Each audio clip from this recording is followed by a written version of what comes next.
Talks presents The Art of Wargaming. I'm Yaga Malark. And I'm Onishiro. And this is the Substantial and the Insubstantial. And much like the name implies, the chapter itself is rather insubstantial when it comes to solid concepts. So I'm going to urge all of our listeners right now to give this one a read yourself. If you've been listening to this and reading along with the book, outstanding. I'm glad you've been participating in the discussion. But if you haven't been reading the book, for this one, really check it out. Honestly, you can just find it on Google search. It's a common, or it's one of those ones that's, what's it mean when it's not under copyright? Everybody has access to it? You know what I'm talking about? Yeah. Public domain? Yes. Public domain. Yep. It's old enough to be public domain. It's like, 5,000 years old. So, check this one out, because there's a lot more to be gained from it from reading it yourself. That being said, we did extract a few key points from it that we want to kind of extrapolate on, but just know that this chapter is honestly one that's best read and understood by the individual. That being said, I just got back from France. So jealous. It was honestly amazing. You guys are lucky to have me back, because it was really hard to get back on that plane. I mean, I know that my passport would have expired eventually, and they would have said, Monsieur, you're going to need to get your happy ass back to your country of origin. But it didn't happen, because I left, kicking and screaming.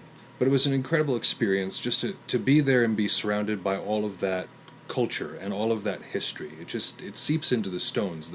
The town that we live in, Missoula, is, I mean, it's young by comparison. I mean, it's an infant by comparison. It's only probably 100 or so years old, if that. It's a relatively new addition to the world. I mean, this area was settled by the natives before us, but as this town exists in its current form, this has only been here for so long. But Paris has been there forever. And Lugdunum, I think I'm pronouncing that right, the Roman Correct. ruins in Lyon. Those civilizations, or those stones have been standing watch over civilization. It's incredible to imagine the length of time that some of these things have existed on this planet, and it was just an honor to be there. And the food was amazing. The people were incredibly warm and hospitable. I was very pleased. That's nice to hear. Yeah.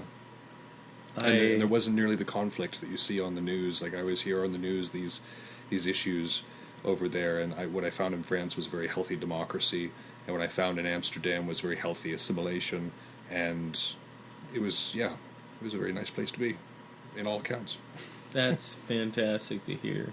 And the museums, if you get the chance to go to the museums, like Oni or any of the listeners, I mean, the Louvre, the Orsay, there's this Van Gogh museum in Amsterdam that was incredible. I mean, they're worth it. They're totally worth it. I mean, they might seem to be this touristy thing, but then you're standing before this painting that is like larger than my wall. And it's all basically to scale, and everything is perfect, and you're like, somebody painted this. It's honestly worth it just to stand in the presence of that kind of mastery. Hundreds, if not thousands of hours. Oh yeah. I mean, we were in the Louvre for a day-ish, like obviously shorter than a whole day, but it was. I have to have a big shout out to my wife right now. I can't do very long on my feet. I have a spinal injury that keeps me from being very active at the moment, and so she pushed my 160-pound Batuski through all these museums we went to. So, Court Cathers, you're amazing, and she was the reason I got to see half this stuff. But it was totally worth it. Totally worth it.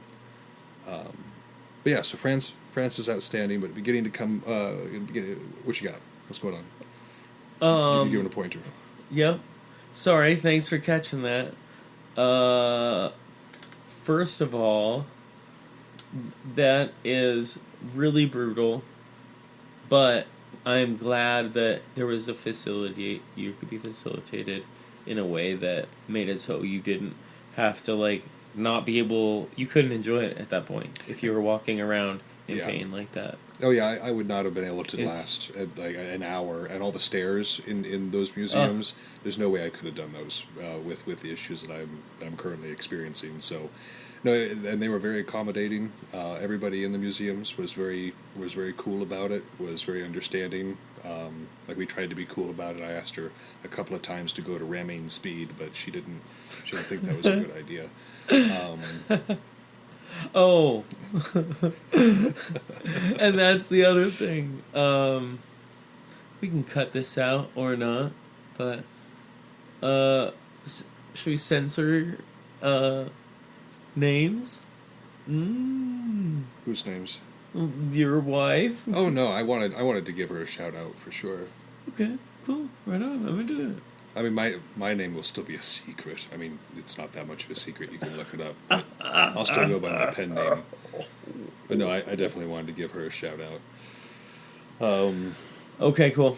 But yeah. Well, let's resume then. I could talk about France all day, but that's not what this podcast is about. This part is about the art of wargaming. And so I got to come back and play a game against Kaji, which was outstanding, and then I got to go to a Stygia practice for the first time in forever. If any of you are following our new Instagram, you'll have seen practices from pictures from the most recent Stygia practice. Nice picture of Tethian getting Grizzly right in the jaw. Right. I had to include that one because it's just a beautiful, nice shot to the jaw.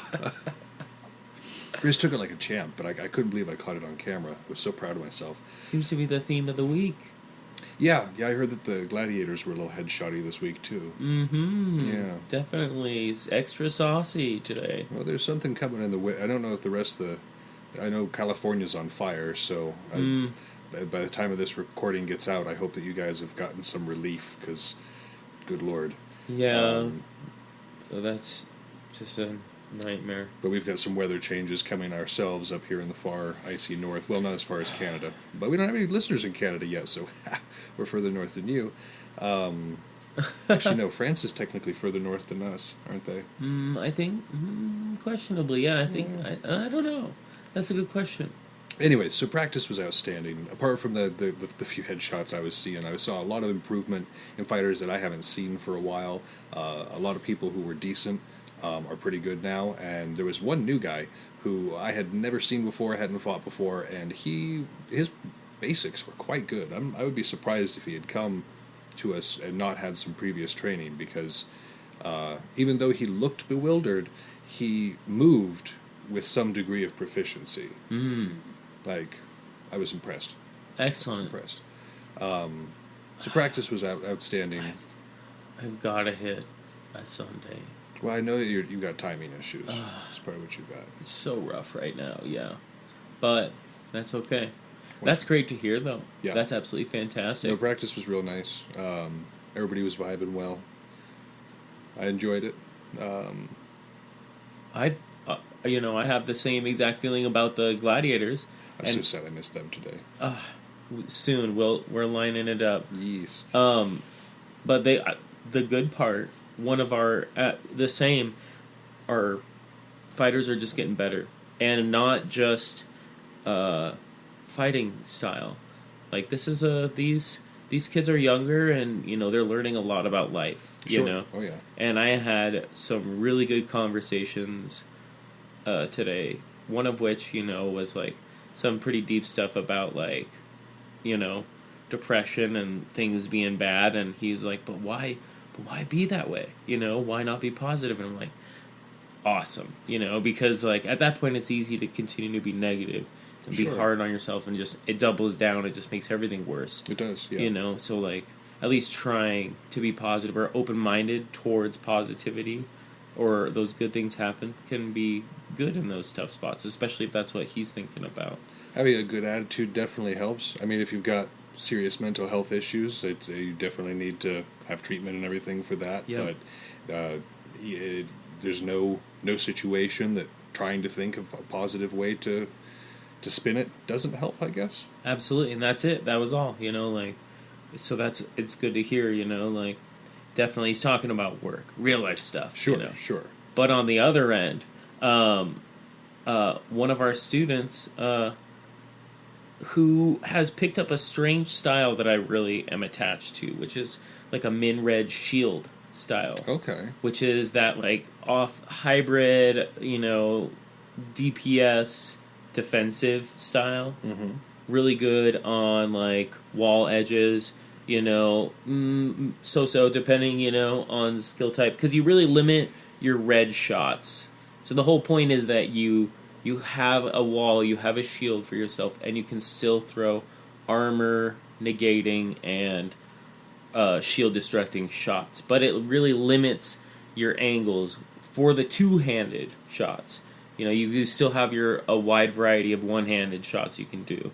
But one of the techniques I picked up from my unit, and I came to realize that this was like just an accidental thing. It wasn't necessarily something that was planned, but then became legend, was this idea of punch and pie. But I was always under the assumption that and that's what he's talking about, when you have a shield and when you have a min red. But I was always under the assumption that when you got to the enemy's lines, you just drop the shield, and then you're a min red user, but that the shield exists in order to get you there, so that you're not having to deal with spears and arrows and javelins and all the other things that can be an issue with a min red until you hit the enemy's line. Which is a great concept.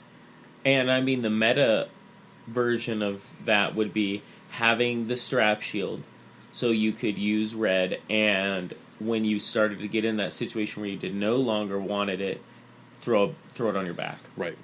But that's having the perfect shield design is a little tough, takes some time, But these kids have picked up. The one I'm speaking of is quite skilled with two-handed sword fighting. Sure. Turtle. And and he loves the shield in red. And one of our returning students, who has quite a few years of experience, also wanted to try it just naturally.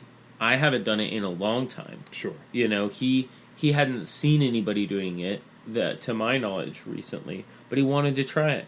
And instead of being like, whoa, you should not, this is an advanced technique, like this is, you need to be really good, or like, any kind of negativity, he was like, yeah, dude, do you want me to show you some shots? And like, oh, perfect. Do you want me to? And he pulled himself off the field, and the two of them did some training and some sparring, and he showed him a bunch of like tricks, and like, it was fantastic to see. When your students can become good teachers, you know that you have succeeded at your job. Congratulations. You are just as responsible as I am. Oh, well, thank you. I try. Again, this has been a team effort for as many years as you've been a part of it at this point. Mm-hmm. Again, you guys have probably learned listening to the podcast. I try not to be as monotone, but I'm a data sink. I know things. I'm not necessarily the most interesting or engaging of people, whereas Oni has personality to spare. I take offense to that statement, good sir. But he makes me palatable, I think you're quite palatable. Well, that's part of the reason you make me palatable, is because you find me palatable in the first place. Well, I think you'd be a fool to not. But speaking of things you're hopefully going to help me be better at, I just got into For Honor. Like the week before I left for France, I got into, I just started playing it. And of course I'm still into it because it's an amazing game. And we get to geek out on that a little bit more. So I know he was talking about it before, but I was just sitting here like a stone looking at him being like, sure, yes, no. But now we can talk about how these concepts apply to these fighting games a bit more. I'm an Orochi guy. You're going to love me or you're going to hate me for it. But Fast boy. I do love Orochi. Oni has his own favorites too, I'm sure, that aren't Orochi. Yeah, well, I mean, to be honest, it's all about how you play. And there's two ways you can play Orochi. You can use your right bumper. Oh. That was abrupt. the firing place just cut out, so now we're going to be much louder by comparison. And cleaner. I'm sure some of you have been wondering what that noise was, and now you know. It's the fireplace.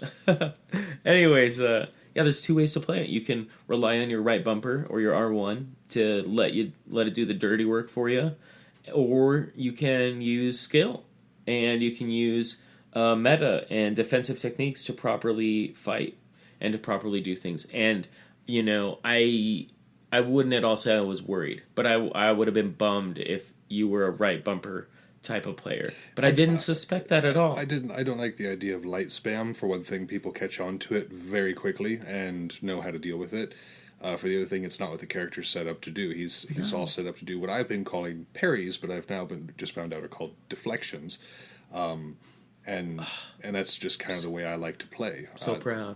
It's an amazing character. So proud. Yeah. If you're using them the right way. Again, I've come up against Orochis who do the light spam thing, and I'm like, what are you doing? I'm gonna hard block, and then I'm gonna come underneath this, and now I'm lighting you up, and so just walking circles around you with this dodge boom. Right, and it is a tool, and that's the thing that people. I don't like people just saying like, "Oh, you use R1, you are just the worst. You're the scum of the earth." The Orochi is set up to do the R1. It's a tool. And you can do the R1 right bumper. It's a 3-strike combo. Yeah, it's great. one of the ones they're supposed to do, but I like to come to it out of a spinning dodge 3-strike combo. Yeah. Spinning dodge 3-strike combo. Or, as we're talking about, deflections. Yes. Which is absolutely fantastic. Like, using a meta, like, if you're going for parries, right, which is your heavy attack on timing, to cancel, you have high risk. Unless you're Hitokiri for the next 2 days, who's getting a nice little slap on the wrist nerf. But just because, I think, personally, the hyper armor upon startup made it so it was a safe option. The whole point of the parry is, if you mess up the timing, if you go too early, you're going to get hit. Yes. If you go too late, you're going to get hit. Yes. So it's a gamble. You know, if you mess up the timing, you don't trade unless you have hyper armor. And that was the thing, is that hyper armor started so early for the Hito that it didn't matter if they messed up. They're always getting that punish. Right. And so it rewarded characters for bad play. And so I think that's why it's getting a nerf, and I'm into it. And I love Hitokiri. He's great. The mind games are fantastic, but I don't spam heavies on people, you know? And that's the whole deal. You're talking about deflections. That's a meta defensive technique where you are not only dodging, right, to avoid the damage, but to hopefully and successfully land a deflection. Yeah. Which for Orochi are some really awesome variable timing unblockables that track like a mother. They're fantastic. So if you dodge too early, you get hit. Well, I mean, no, depending. You know, if you dodge too early, you dodge the attack and the window misses you completely. Right. Excuse me, I misspoke. Right. If you dodge too late, you get hit. Yeah, that's when you get hit. But that's a much better ratio. I prefer it. Not every character has it, so you should take advantage of it. And my personal favorite, Kensei, has a very similar technique as well. Yeah, I like Kensei. Yeah, absolutely. You dodge to attack, and it gives, I think it's like defensive. Shoot, man, gosh darn. I'm really good at knowing the techniques, but not knowing the label on the technique. Superior defense or something like that. I think that's what it is. But it's a dodge that doesn't give you, like, a move. It's just, it stops their attack. It stuffs their attack. Gotcha. Yeah. But, whatever. I'm just excited. I'm excited you're in the game. I'm excited, I am too. Again, it's a nice way to get some melee in when I'm not necessarily able to do it physically. So I like the mechanics of the game. I find that it does translate really well to Bell. Yeah. As long as you're allowing for the fact that, like, multiple hits. Again, an Orochi and Belagarth would be OP because we are 2-point kills. Hey, it is. It's your style. You love two-handed longswords. I do. So does one of my unit mates, Dekinai, but he's much better. I don't think I've rarely seen him with anything other than a bow or a long blue. I don't think I've ever seen him pick anything else up, and he's very good with both because he's very focused on them. Fantastic. But yeah, it's a cool style. It's a cool game. I'm looking forward to chatting with you about it.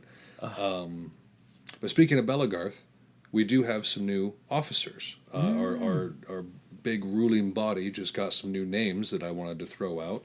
Our new president is War Master Hakan.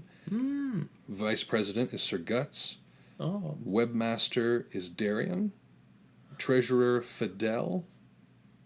And PR coordinator Lady Merrick. We wanted to just give a shout out to you guys and wish you a hopeful, good term of office and a faithful fulfillment of term of office. Some big shoes to fill. Congratulations. Yeah. I know Guts. He's fantastic. And Hakan is a Stygian boy. Yes, we do claim him often because he spent some time with us here. I actually lived in a fighter house with him one time, a concept I want to talk about on a show. Maybe this show might be a good time for it. Actually, yeah, it would. But yeah, best of luck to you guys. Fidel, I've known Fidel as long as I've been fighting, and they're just She's fantastic. one of the greatest people I've ever met. Yeah. So yeah, and to the other two, Darian and Lady Merrick, I don't think I know y'all, but I have no doubt that because you hold this office, you are going to prove competent to your position. So most excellent. Good luck to you, and I hope to see you at my next event. Oh. Speaking of all these fantastic fighters from all over the nation, why don't you relay some interesting information that you talked to me about We earlier? got some outstanding news from our producers, our very first diagnostics, which is to say, like, numbers regarding the show. And we wanted to give a shout out to all of you guys because this is the first time I'm getting to see where y'all are from. And at this point, we have 103 total downloads, which, again, thank you guys so much. And thank you for listening to the show. We're in 19 of the 50 United States. We're in 6 countries, and those countries are the United States, the United Kingdom, Germany, Netherlands, France, and Bangladesh. We have one listener in Bangladesh. So, hello to everyone. Thank you so much for listening, and I hope the show is useful to you. Yes. And we're going to have some plugs at the end of the show if you want to get in touch with us, if you have any feedback or any things you'd want to see us talk about, please feel free to get in touch with us. Please, let us know. But yeah, without further ado, I think we'll get into the meat and potatoes of kind of what we're doing here with our episode. Sorry, my cat was invading, as he does. He was going to sit right on my show notes because he really wanted to. Doing cat things, right as I needed to look at my show notes. Like we said, this chapter is really it's a personal thing. It's one of those. It's very much like the Book of Five Rings. I'm not sure if I'd ever try to teach the Book of Five Rings again, because so much of what he's saying is something that needs to be internalized by the reader. It's not necessarily something I can explain to you or provide examples for.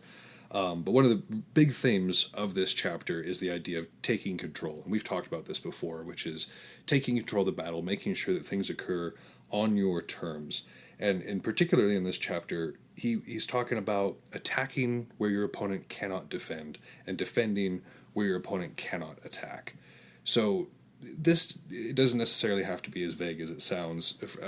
Defending something where your opponent cannot attack, if you have a central point that needs to be defended, instead of, and you have 2 forces who you can use to defend this, instead of putting them both on that central point, if you put them out, like triangularly, between your opponent and that central point, you cover far more zones of approach than you do clustered around that central point right there. Truly. And so that's defending where they can't attack, because what they're trying to attack is like how far behind where you're defending, but this zone defense is preventing them from actually getting wherever they need to be. Attacking where they cannot defend is obviously catching them off guard, trying to outthink them, trying to outmaneuver them, trying to out-tech them, whatever advantages we can gain. Open a hole. Yeah, open a hole. In whatever war game you're playing, this is what everyone is trying to do, though. That's something that we all need to realize, is that even though we are pursuing this idea of excellence and this idea of outthinking our opponents and improving our own game, they're all doing the same thing. Correct. Like, Oni and I are sitting here like giving away our trade secrets, not just to one another, but to everybody who's listening. But most people are trying to pay attention in some way or another. Most people are trying to learn how to better themselves. And so this is something you need to be aware of at all times. Anytime somebody's fighting you on the field, they're probably sizing you up. They're probably trying to figure out what your capabilities are, what your danger zones are, and how best to defeat you. Very rarely do eyes rest idly on the field. They're there to play game. Yeah. Most people are here to be serious competitors. There are some people who go out there just to have a good time, just to sport about, or just they come and they're non-coms, and they get and there are people who are into the LARP aspect. And I hope you have a fun game. I hope it's still fun for you as well.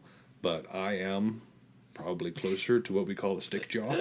I'm definitely not a stick jock. What is this foreign term you speak of? So I don't know if I believe you. Are you using sarcasm? You're using that secret language of sarcasm, aren't you? I may be. Most definitely. And now we've gone down the rabbit hole. How do I know when he's saying something serious now? I'm definitely a stick jock, as they would say. But again, this. There's nothing wrong with that, and there's nothing wrong with it. Like, there's a lot of ways to enjoy these games. I'm sure that Dagger here has a similar idea. Amp-Guard, HEMA, any of the other ones we may not have thought of, SCA. You're going to have people with different varied levels of involvement, and they're all going to think about things differently. But that doesn't mean that even a person who's just coming out to LARP, they are still a human being. They are still a thinking, reasoning creature who Absolutely. is seeking to improve themselves anyways.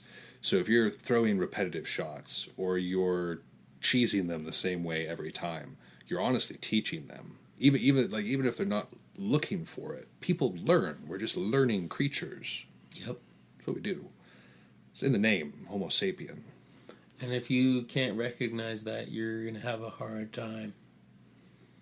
So, go ahead. No. I had nothing more. That was like a weird sound. So please finish your thought. I was just saying, that's, if you can't figure that out, you're never going to hit the third stage of like mind games. Right. You're always going to get trumped by those people. And everything is mind games. Everything you've ever done in life, every job interview you've gone in for, every customer service interaction. Every game you've ever played, they've all involved mind games. Whether you mean it or not. Whether you know you're playing or not. It's one of those strange things. So I think these concepts, these books, are not just applicable to these things, they're applicable to life. There's a reason that The Art of War and the Book of the Five Rings are often found in the self-help or like business section. Like, honestly, the last time I went to look for a copy of the Book of Five Rings, it was in the business section of the Barnes & Noble, which tells you how applicable these mindsets are to everybody. And we're not necessarily thinking of everybody. I'm not preaching a scorched earth policy or anything along those lines, but knowing what people are capable of, that's just something important to know, I think. So once you know this, once you know that everybody is trying to get inside each other's heads, basically, and once you know that there is a meta to be had in any human activity, because we are dramatic social creatures, even the most introverted of us, like myself, we still enjoy things. I've gotten hooked on House of Cards.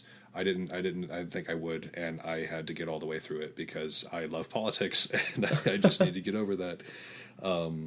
But so how do you actually become the best? If everybody's doing this, if everybody is trying to become better, and there is this culture of what is it? The truest all art is theft. I can't remember who said that recently, but there's a quote: all art is theft. This is the art of wargaming.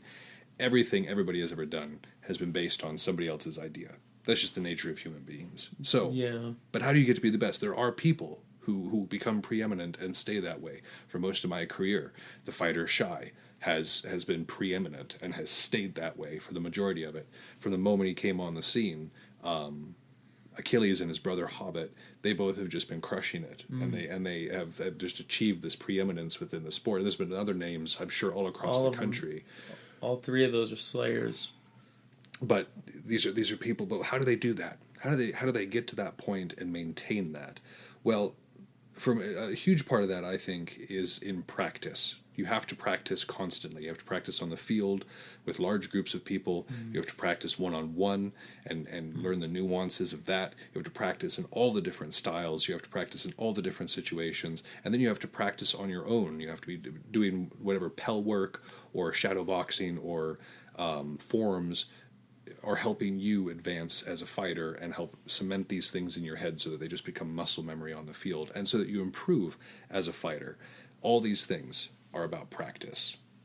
And through practice, was there anything else that you would do for like the practice to get good practice out of things? I have the Kung Fu attitude. I love practice in all things. I like excellence in all things. I just make it a habit in life. So if you're making tea, you do it the best you can. Every time you make it, be like, how did I like that? Was it good? Was it the right temperature? Did I steep it too long? Why not learn something from every experience if you can? Be open-minded to it, make it a habit, because then you'll be able to do it in an instant. You'll be able to do it naturally, without thinking. You're just constantly like, how can I do that better?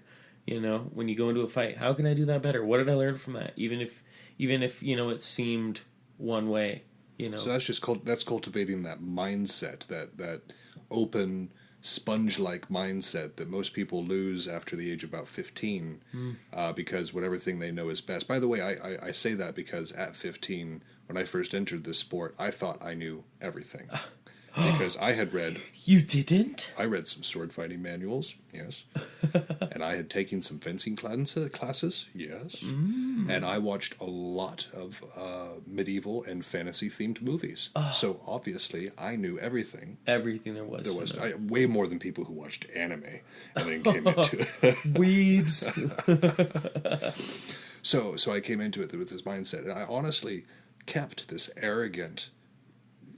full of hubris mindset for about 6 years before I became truly open to being instructed, before I became truly open to hearing what other people had to say and learning the rules so that I could learn how to break them.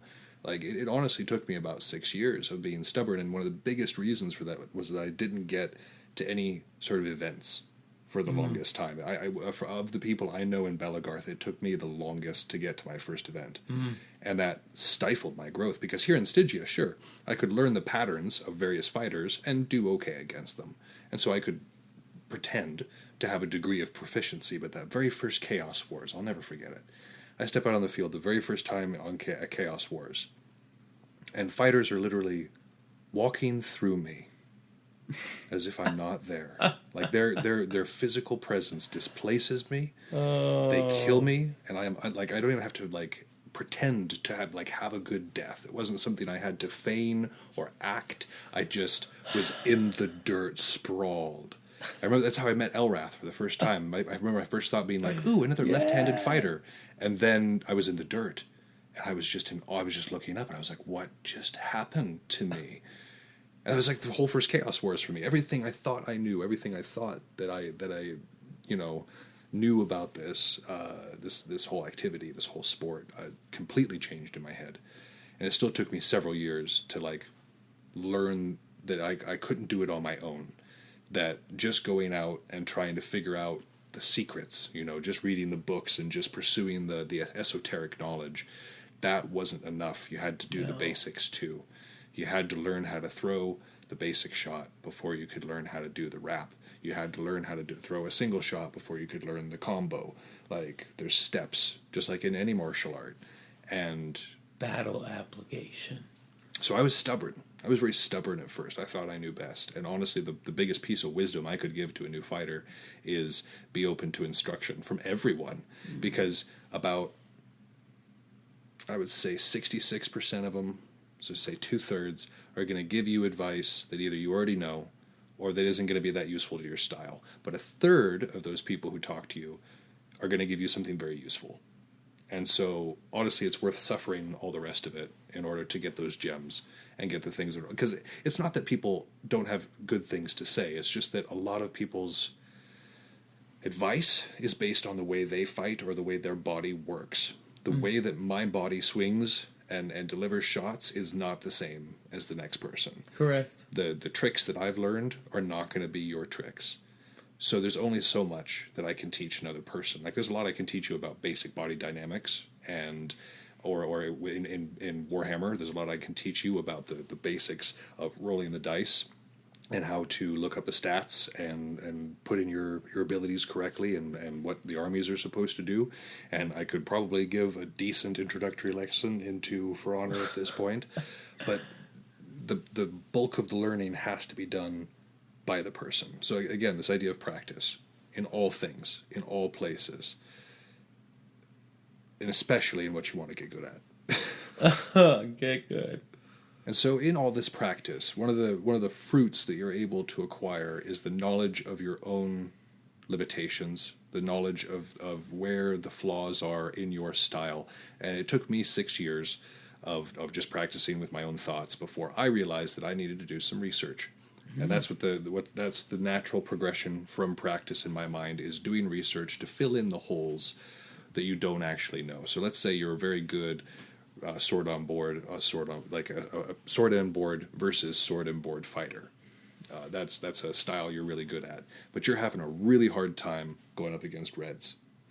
So this is a good time to start doing some research. Yeah. This is a good time to start looking around and trying to figure out how to fill in that hole, because the time's going to come where you're going to need to fight a red. You can't just say, you know what, I just don't fight reds. Good luck. Or in Warhammer, you're just like, okay, I just won't go against knight lists. I just won't do that. And it's like, okay, you're going to. Yeah. At some point, you have to prepare for it. It has to be something that you're able to do. That's in your repertoire. So, there's a couple ways to go about that.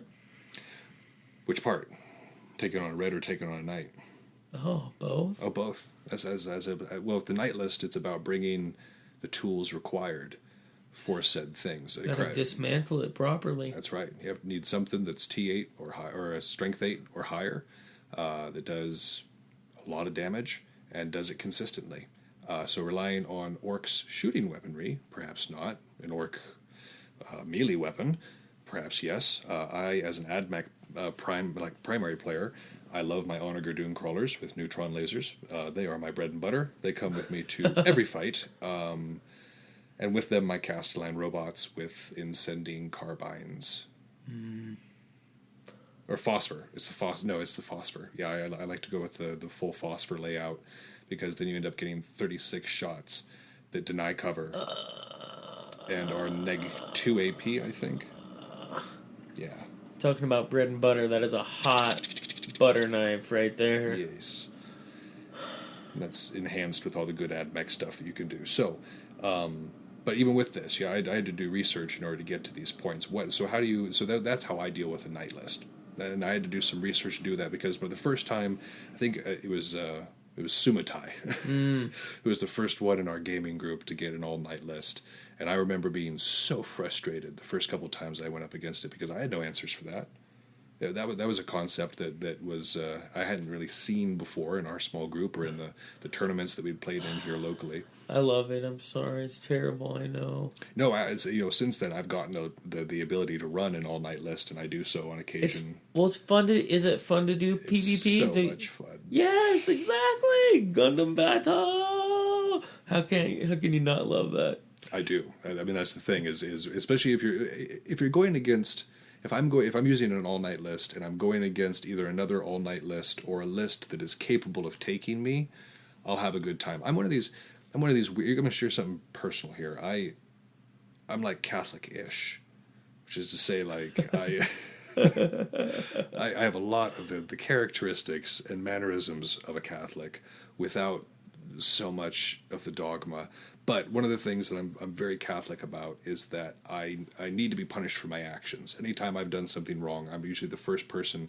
I'm not a snitch for anything other than myself. I snitch on myself all the time, but I don't snitch on anybody else, because that ain't my business. This is true, I can attest. He's a good boy. But this also plays a part when I'm playing games. If I'm playing a Warhammer game and my opponent folds easily, like they don't give good sport, I don't rejoice in my easy victory.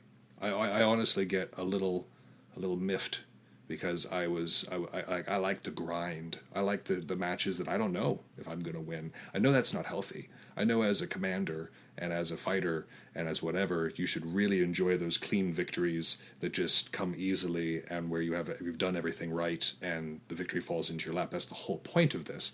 That being said, you learn so much more from something that's difficult, and there's just so much more to gain, I guess, from the difficult one, or at least it feels like it. Maybe that's just the gambler in my blood, but No, I completely agree, 100%. I don't care for the easy wins. I don't know. They're fine. I do like to help people learn. If I can see them trying to learn and that they learn something, then it's worth the time.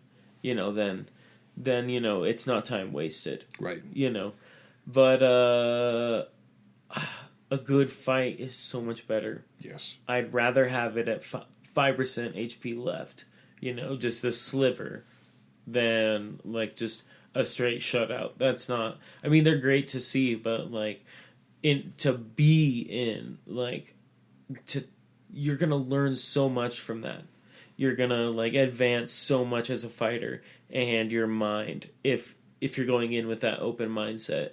And for me, it was being an artist. Sure. I learned about criticism at a young age, and I got over it real quick and learned that was the biggest key to my success and about getting better at being an artist and thusly, in life. Well, my War Master Valis taught much the same thing. When I first started fighting, even before he was my War Master, when he was just the wise dude of the realm, he advised us all the time to get out there and fight people who were better than us. He noticed that we would run away.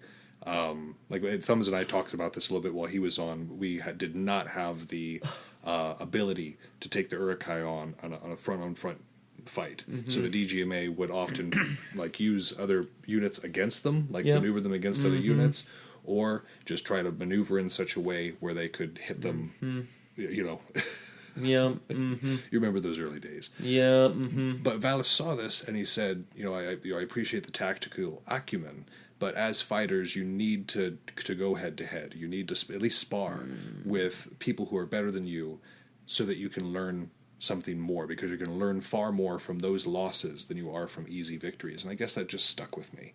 Yeah. That piece of advice.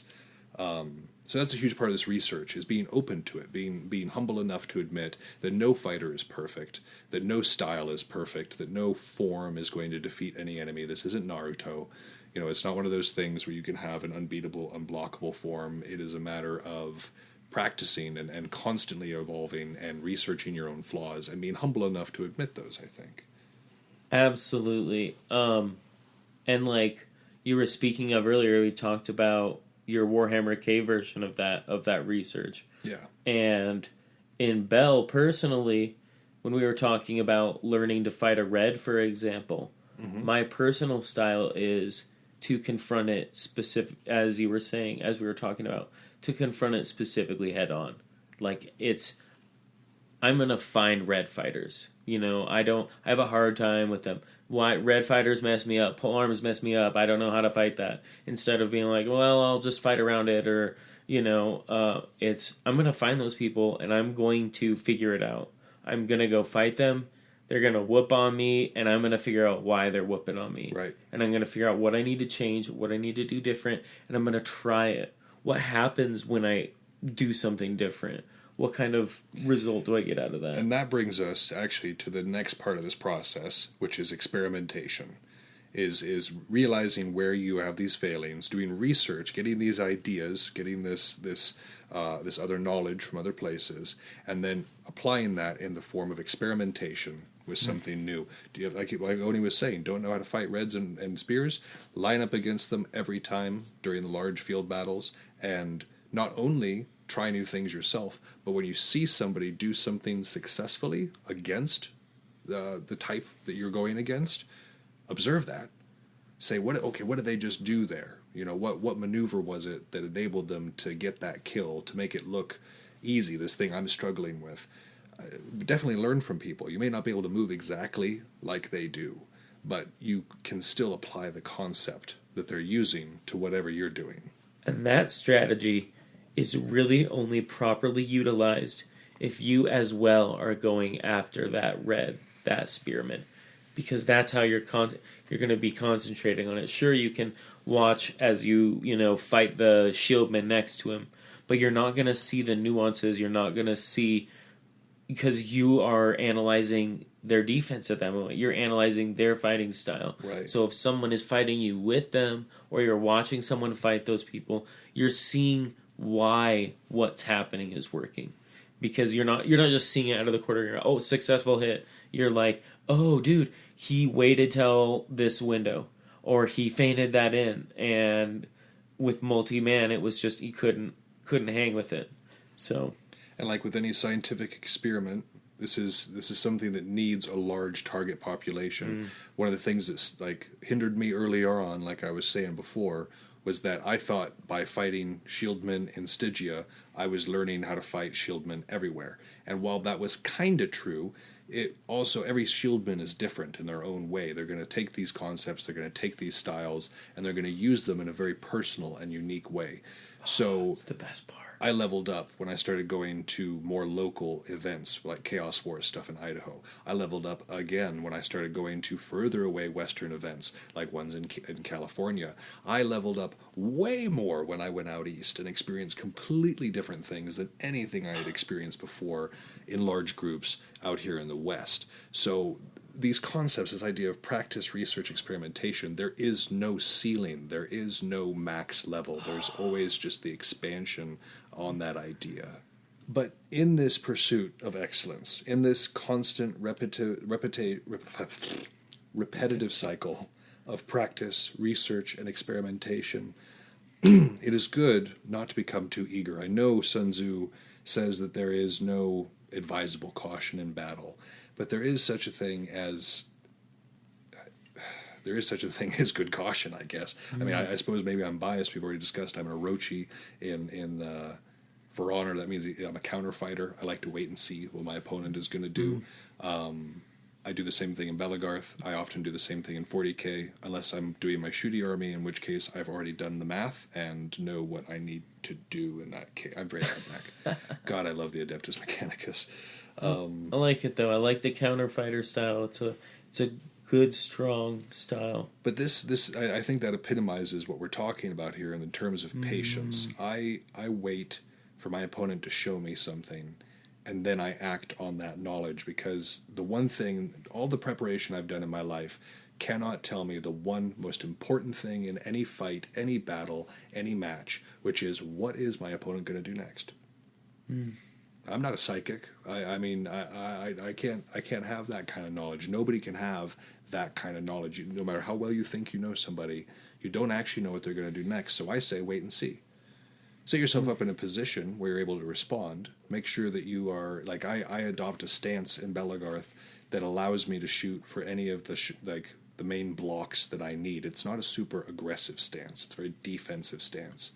But it allows me to get the blocks I need so that I can transition my feet and move into a counter. It feeds into your counter style. It doesn't make sense, talking about using the tools that you have and that are necessary that work with your style. We've talked about doing that for your goals. If your goal is to be a counter style, to be a counter fighter, then playing defensive is clutch to that. Well, it's also good to know thyself. Sun Tzu absolutely recommends that. We've already gone over that, but it took me a while to realize I needed to be a counter fighter. I wanted to be one of those DPS heroes. I wanted to be one of the ones out there earning the fame, doing the aggressive thing, and it took me a while to realize that I am far stronger as a counter fighter. Like, I make way less mistakes that way. Well, you're famous to me, Malark. And that counts for something. If you've changed the life of one person. But anyways, so you got to engage on your terms, is what we're saying here. And that those terms might be that you take the first move. If you're a more offensive, aggressive person, like Oni is, is a far more fire-based warrior, I guess. I would attribute to you. Well, thank you. he moves more aggressively. He's the one who's going to be making that first move, calling the first shot. And if you are good at that, and if that's something that you're naturally gravitating towards, then your patience is making sure that you fire that shot at the right time. And on the other side of that coin as well, I am still a counterfighter. I use the aggression and the forward motion to bait reactions. To force your opponent into doing something. And then I counter. Gotcha. So but the same concept nonetheless, regardless of direction. Right. Or force of power. I dig that. And but anyways, that's far more like the hero style that I always envisioned for myself. But you have to know thyself, though. It. You have to if you're a person who isn't naturally gifted toward running, and your idea is to be the greatest flanker this world has ever seen, your dreams are unrealistic. Mm-hmm. I don't want to be the one to burst any bubbles, but consider it burst. Yeah, it's not a realistic dream. A line person, a support fighter, anything like that, you can still absolutely shine on the battlefield, but that may not be your way of serving. An exceptionally small person who isn't very strong of form, if you want to be in the very center front part of the line, you're probably going to struggle. I've seen people do it. Don't get me wrong. I'm not here to tell you that you can't achieve it. I'm just saying that it's dangerous for you there. It's also dangerous for you there. But anybody can achieve what they want to achieve. But we're all naturally inclined toward one thing or another, and I find it's often based off of body type. Maybe I'm limited in that thinking. But it's exactly that. It's what we were saying before. It's using it to your advantage. If you look at then another type of fighter, like Midge, she does not, I've seen her rock the line. She's a beast, but she is an insane flanker. She's an insane behind the line fighter. Right. You don't even know she's there, and she thwacks you. She hits good, and you're like thinking you're going about your own gosh darn business, and then all of a sudden, do, and you're just like, what just happened? What happened? And you look over, and Midge is tearing your lineup, and it's because even people that have good battlefield awareness and that are looking to their left and their right, they might not be looking down. Sure. So the size is advantageous to what she's doing. Exactly. So she's exploiting that. She's exploiting that natural advantage and turning it into something useful. I used to think, before I actually got any sort of good at this, that being tall was a greater advantage than other advantages. My experience has taught me that it is no greater than anything. I have a couple inches of reach. That's it. But when it comes to, especially because now the SCA might be slightly different. The SCA allows headshots. So in something that allows headshots, kind of. But that range might account for something more there. But in a sport where hitting people in the head is not allowed, being tall isn't necessarily the greatest of advantages. Not to say that you can't learn how to use it, but don't depend on it as an end-all. I'm going to give a shout-out to my friend Dyer, because she taught me some serious humility lessons when it came to smaller, shorter fighters and their versatility against tall people, because she just basically turtle on me. She'd put her shield up over her head, walk underneath my shots, and just kill me in the hip. And for like the first 3 months I knew her, that was our interaction. And I was so angry. And eventually I found out that if I crouched, and now I have the habit of anytime I'm fighting someone, I crouch down to eye level with them. I'm like, we're at least fighting on even terms. And so if I'm fighting a super short person, this is it's bad for my back, I'm sure. But it's a habit from that, because I don't like having somebody walk underneath my shots. The anger blinded you. It did. It's infuriating. I love that. She's good at that. She has that killer style. Just messes with people. For sure. I love that too. I'm a naturally low set fighter. Word. So I dig deeper too. I do the same thing. I get low when I see a low stance fighter like that. You came to this from martial arts too, though. You'd been taught proper stancing. Like I had to learn horse stance and all that from college classes in Tai Chi and jazz dance was where I learned all that. But I think you were blessed coming into it. Oh, yeah, I'm definitely, yeah. But wherever you got to learn it, either way. Dance classes are fun. They're a fun way to learn footwork. I seriously would advocate them to anybody. But any of these things also, it comes down to keeping your attack a secret, not necessarily letting your opponent know what you're going to do, because if your opponent doesn't know where to defend, they have to defend everywhere. And if they are defending everywhere, then they are weak everywhere. And this is harder to do than one might think, but it's accomplished through a number of different methods. The feint is a long honored tradition. Classic. Amongst anybody who's successful. Way to paint the most beautiful broad stroke I've seen in some time, good sir. I mean, I honestly, I'm looking back through my military history, and I'm like, in most cases, it's a nice feint that helps with things. Napoleon is rolling over in his, 6 coffins. I think they've got him in, 6 coffins, which is crazy. Why a person needs more than one, I don't understand, but tell that to the pharaohs. Oh, the Louvre was amazing. We're not talking about France. We're talking about keeping your attack a secret. And so, and this is done by a number of ways. I know that shield users will often position their shield in such a way that you can't see where their sword arm is positioned. The dark side. So this is... The cat has been summoned for food. So this is one way of keeping your attack a secret, by actually hiding where your hand is and the positioning of your arm. Your opponent may not know what you're going to be doing. Speaking of which, hiding your shot, that dark side style. Don't worry about that noise. Speaking of that, I told you I'm Ad Mac. Speaking of that dark side style, and Hakan earlier, he's who I always think of as a cultivated dark side style. He's always hiding his sword arm behind his shield. You never know where his shot's coming from. True, right. And he's very good at even hiding the whip of the back shot behind that shield and just turning it into attack you didn't even know was happening. And it's a perfect demonstration. Perfect demonstration. And anybody who's fought War Master Hakan, now El Presidente Hakan, they'll be able to attest to this. It's a very good way of doing things, because again, it makes it impossible. How do you stand against that? For me, I'll turn my wrist towards the angle of attack most likely by my opponent's stance. If I can't see my opponent's stance, where is the most likely angle of attack? He's taken that information from me. That's pretty smart. Yep. Now, another way to do this is to stance in such a way that is deceiving as to your true intent. So like stancing low when you intend to go high, stancing high when you intend to go low, to the left when you intend to go right, to the right when you intend to go left. You can do this in For Honor, you can do this in Belagarth, you can do this in 40K. Yep. We really do need to do that. We do it as an extra, like that deployment episode. Oni and I came up with this idea, this practical way of organizing deployment that we really do need to share with you at some point. It's fantastic. But in that deployment, these secrets can be sown.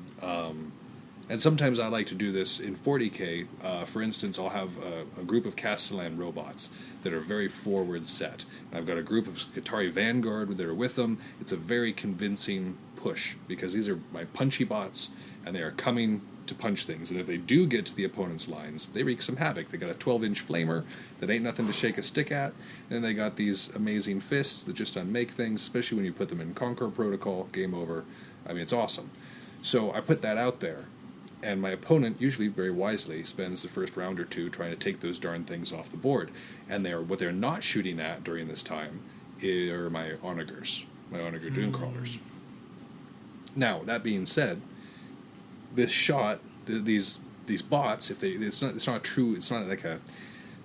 we're talking about a feint, it's not a shot that couldn't land. If I'm throwing a high cross in order to open up a kidney shot, in order for that high cross to get the response that I want from it, it needs to have commitment. It needs to have some oomph, some bite to it. Absolutely. So that if you don't block it, it's going to do some damage. These Castellan robots, if they hit your lines, they're going to do some damage. So it's not something that you can't react to. But at the same token, if you do react to it, I've got a follow up for it. If you do react to my high cross, I'm coming down with that kidney wrap. Yep. If you do react to my Castellan robots being forward, I'm going to shoot you. So it's a lose-lose situation, which that's all, every fight you've ever been in, you should be trying to create lose-lose situations for your opponents, giving them choices that anything they decide to do is not the right choice. Absolutely. Yeah. 100%. I mean, that's my entire style with the red. I use the glaive a lot differently than a lot of fighters. I don't just pump shots. Whatever, that's great. It is great to do damage, but I counter fight, and I pick people apart, and I make them do something. I make them run. I make them press. And what we're gonna talk about. If I'm taking a back step and I want them to chase me, right? I want them to come after me, and that allows me to shut them down. It allows me to put them in a situation where I can more easily take care of the situation. You're feigning weakness when you're actually strong. I love it. It's like we're quoting the dude. But you can learn your opponent's secrets. Again, like we were talking about earlier in the show, everybody's doing this. Everybody is trying to keep their secrets. So what can you do in order to make those secrets yours? What can you do to amp up your game? Well, in things like Belagarth, people love videos. Oh my good, the video taking culture in Belagarth has just exploded, between the GoPros actually mounted on people's heads to people just on the side of the field or actively on the field taking active footage of fighting going on. This can help you learn a huge amount about an area that you might be unfamiliar with. This is something I recommend if somebody's going to Oktoberfest for the first time and they're a Western fighter. Guaranteed there's going to be fighting there that they have never seen in their careers if they haven't been east. The same thing with a Beltane or an Equinox or a Winter War or anything down in Eastwind.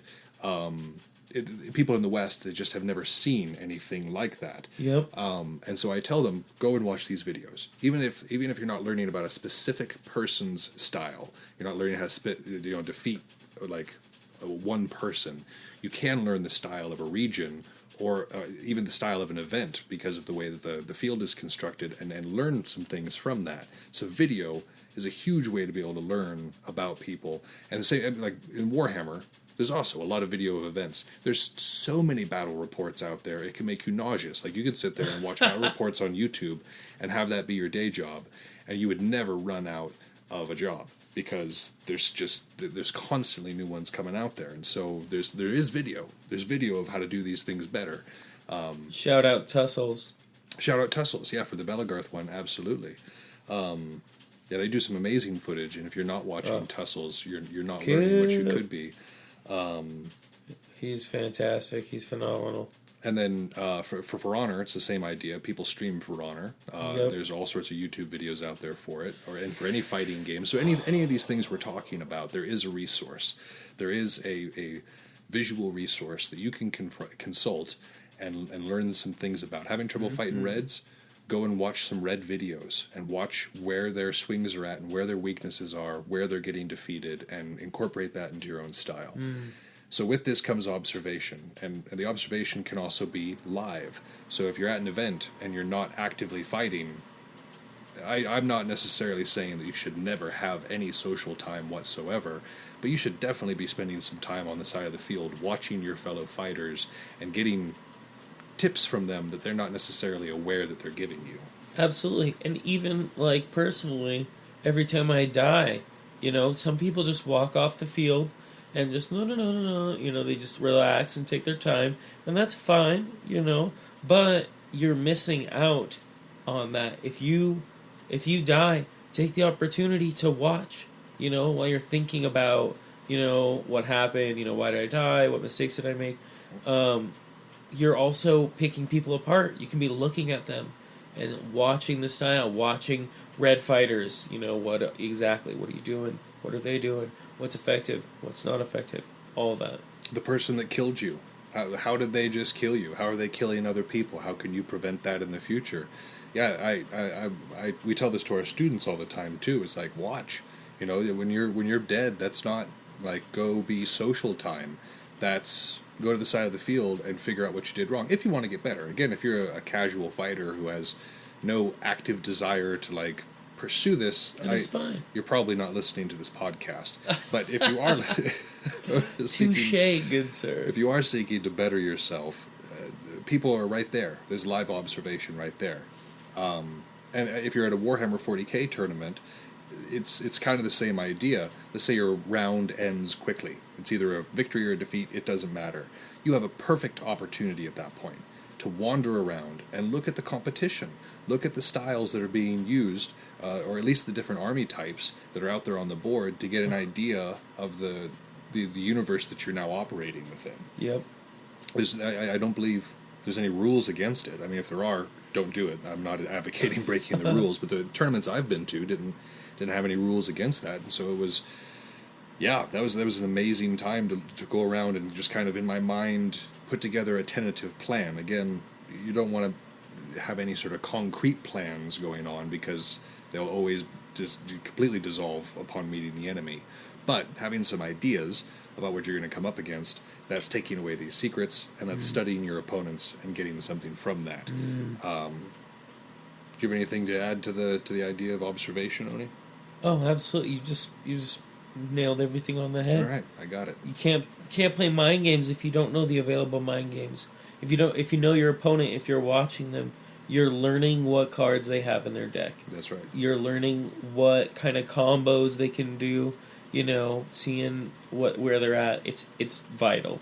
You gotta be open to that input. It can't just all be about your output.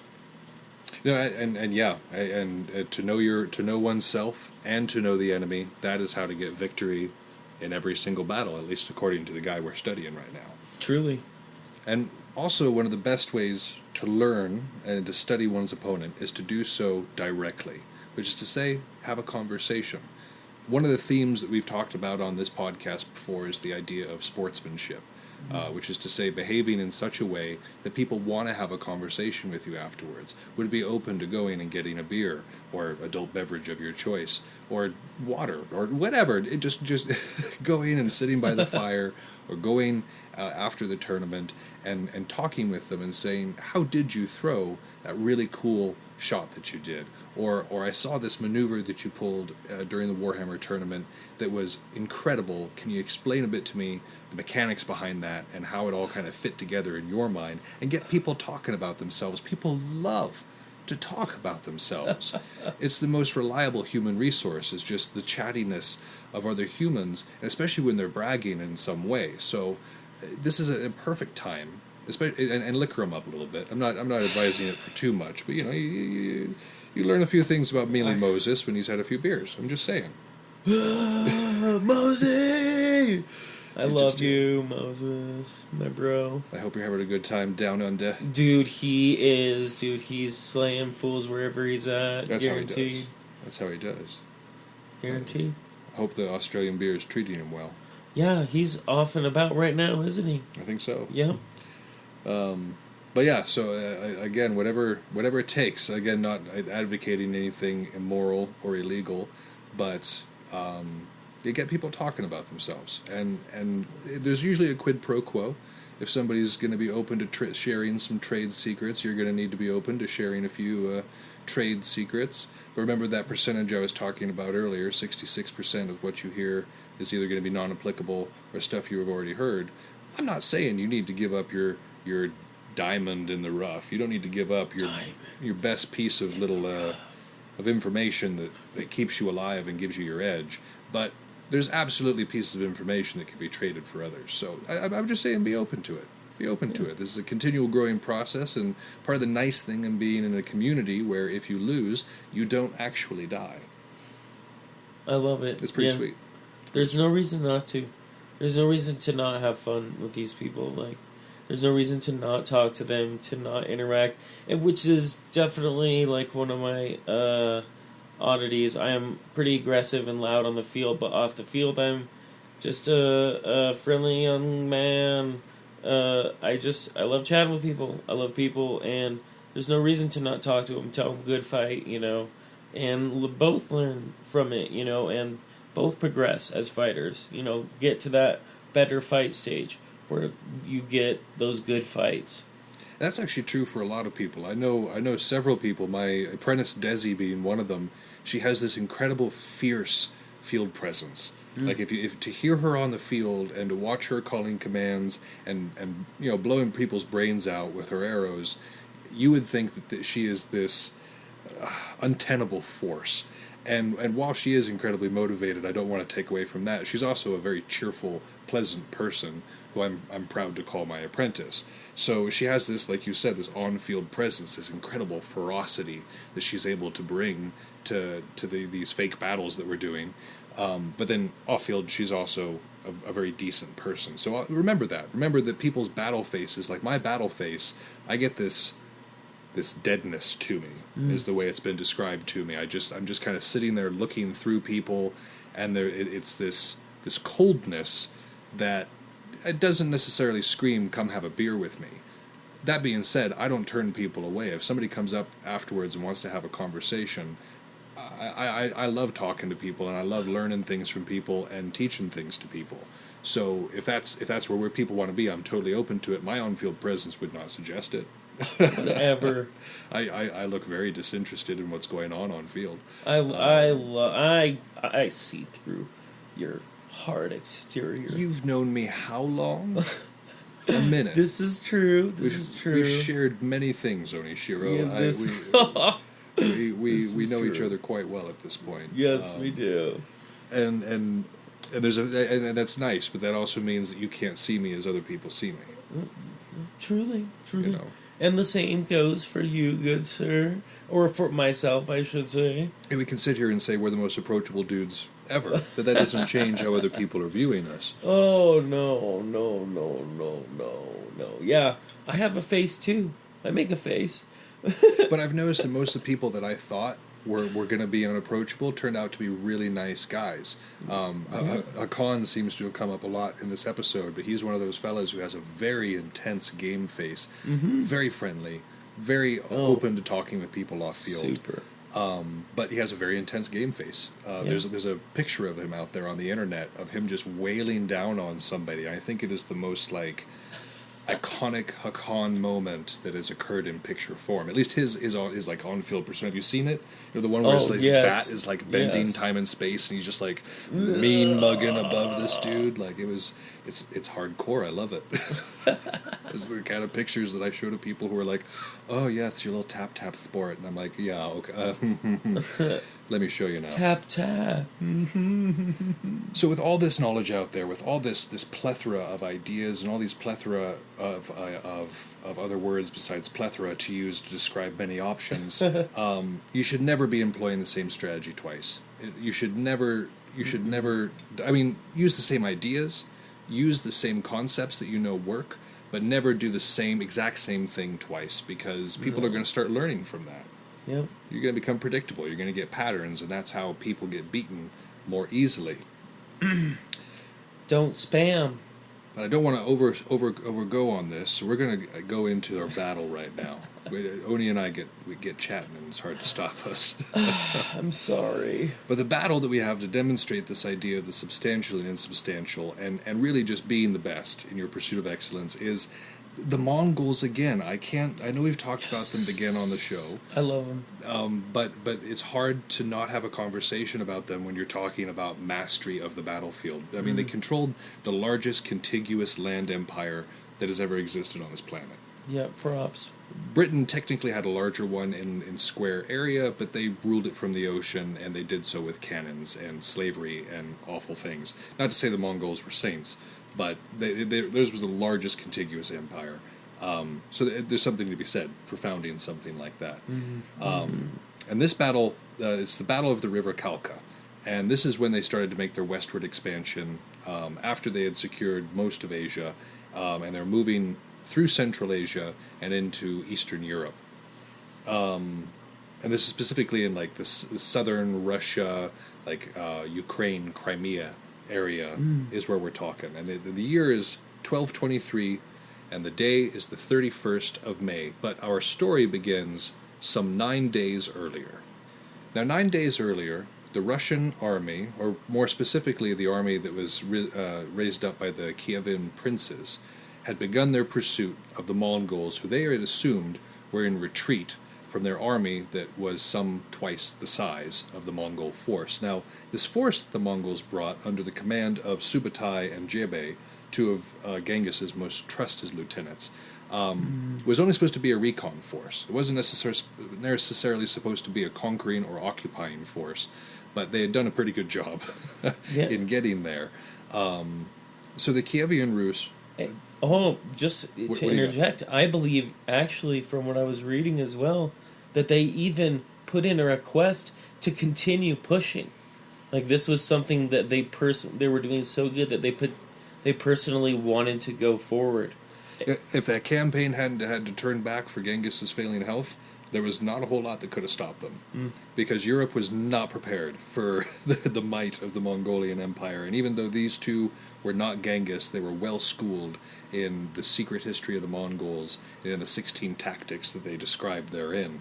Now, they were up against a disjointed force. A bunch of princes had a summit in Kiev, and they had decided to combine their forces, and only a fourth of these forces had proper military training, had ever actually seen a real battlefield before. And those who had only fought other Western armies. They had never fought anything remotely resembling the Mongolian army, and they were in for a serious surprise. Yeah. When the Mongols had first arrived, however, they were spent out. Like I said, they had this long campaign. This wasn't supposed to be something that there was a conquering idea, and so they sent emissaries to the Kievan Rus, and specifically to one, I'm going to totally mispronounce this, but Mstislav the Bold, whose he had a relative whose people were the closest to where the Mongolians were coming. And these emissaries said, hey, if you let us keep the lands that we've conquered so far, we'll not come in any further, and we can have a nice trade alliance between us. He murdered them. Yeah. Murdered them straight out. And That's what I heard. he was going to come to regret that, because, like I said, they decided to pursue.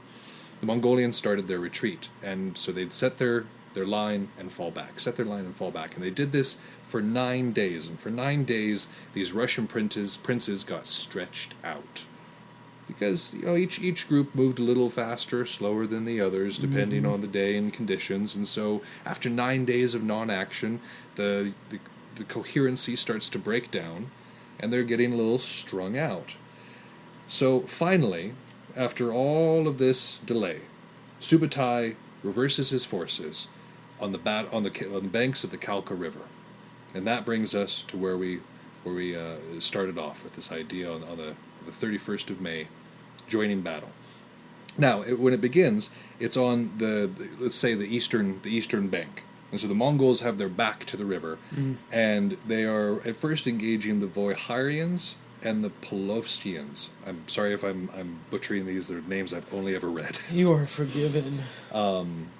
And so it goes well for the Russians at first, and the Mongols fall back across the river in good order. And form into a concave. We've talked about this idea before, this idea of a kill pocket or a concave, a wide formation, a semicircle that you can pour into, and that's exactly what Subutai decides to do. He hits them with the light cav. So, a little bit of background, I don't know if we covered this in the other Mongolian episode. Mongolians have two types of cavalry. They have their light cav, that is lightly armored, but mostly bowmen. So they can either be firing from horseback, and they're very accurate from horseback, or they can be firing dismounted, where they're also very accurate. When we're talking about the Mongolian longbow, I want you to understand that it was more powerful and had better range than the English longbow. Oh, they're insane. Very widely lauded as being this great longbow, but the Mongolian longbow, or even short bow, it's for horses. It's even better. Crazy. So they're shooting, and they've got this wonderful kill pocket, and they're pouring it in, and they start to fall back. These two groups, their advance turns into a rout, and they start to fall back across these bridges, back across the river. Meanwhile, the Galatians are advancing forward. So there's this confusion. There's this motion going forward while this motion going backwards, and that sows chaos into this army.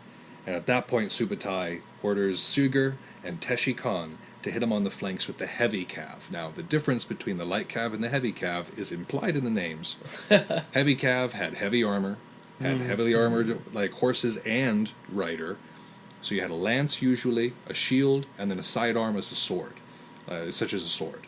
And so their whole idea was to ride in, break, and then just chomp through and just basically mow back and forth through these openings that the light cav have created. And it's all in circular motions, either circular towards or circular away. But everything is in this constantly changing melee where the Mongols know exactly like what's going on. They've been using these tactics all the way across Asia. The Russians have no idea what's happening. This is just insanity. So, as you can imagine, these two guys close in on the flanks, and this is just a rout. Everything is going badly, and now another group arrives, and these are the Chernigov and the Kievians. Now, Mstislav the Bold was amongst the Chernigov group at this time. They arrive late to this horrible battle that's occurring. The Chernigov attempt to flee and are killed almost to the man. The Kievian group tries to build a fortress out of their wagons and are killed, basically, to the man. The only ones to be spared are the princes, because at the very beginning of this campaign, Subutai had sworn that because of Mongolian custom, not a drop of royal blood would be shed. And so, when he got the princes afterwards, everybody except for Mstislav the Bold, which I think it's ironic that he's the one dude that ran away, the Bold, bravely ran away. Brave Sir Robin. I'm glad you caught the reference. That's just brave Sir Robin. So, but the other princes, Subutai kept his word, because what they did was they built the feasting hall over the princes. And the princes were slowly suffocated under the weight of these feasting dudes as the floorboards pressed down on them. What? Blood was not spilled. Subutai kept his word. Oh, that is the most metal lawyering I've ever heard of. Nobody ever talks, like we were talking about with Agincourt when we did that episode. Nobody talks about what happened afterwards. I think I'm wanting to check out this Netflix show that's about King Henry V, because I'm sure they're going to show Agincourt. I wonder if they're going to show the widespread slaughter of the French prisoners as the flank occurs, as we know happened in history. I want to see. I want to see if that happens. But this is definitely one of those cases, and so the Mongolians actually had to pull back at this point. They didn't advance much further than this place, even though they had all the tactical acumen, because, like I said, Genghis was getting old, so they went back to Mongolia, and several years later, Genghis died. And at that point, this period of rapid Mongolian expansion ended, and it fell to the whole fracturing of a conquering nation thing, because his sons were not as fit to lead, and Kublai could never get over the fact that he stole the Khanate from his brother, and so there was always this kind of civil war going on. So Mongolia was never able to reach this height again. This was the height of the Mongolian power and ability to expand. Not to say they didn't continue for another century, but this was the nowhere high to the effect. But this set the stage for Moscow. Up until this point, the Kievian princes had maintained power in this area of the world, but because so many of their soldiers had been killed and because so many of the royalty had died, Moscow actually was able to start developing preeminence in the area, which led to the Russian Empire as we know it to exist now, centered in Moscow. But yeah, so that was the Battle of the River Kalka, one of my absolute favorites, and I thought that it demonstrates this idea of that flexibility, making your opponent engage on your terms, which is exactly what Subutai did. He retreated for 9 days before he was like, nope, this is the spot. And he hit him right there. And he practiced, and he researched his opponent. He used these ideas that his army had been practicing over and over and over again, and destroyed him. I mean, it was one of the few times in history where a win was this clean. Dude, it's incredible, and he's using the river, for example, to even expose to the maximum degree that he was potentially weak. You know, to portray the wrong thing to the very last second. Well, again, he was all about evening the numbers, or putting the numbers in the Mongols' favor. Because remember, they were outnumbered 2-1. Yep. So if they had just joined battle on day one, it would have been game. It would have been game. But as they again strung them out for 9 days, and then had them fighting across this bridge for the most part, made that 3-1 or 25% skilled fighter.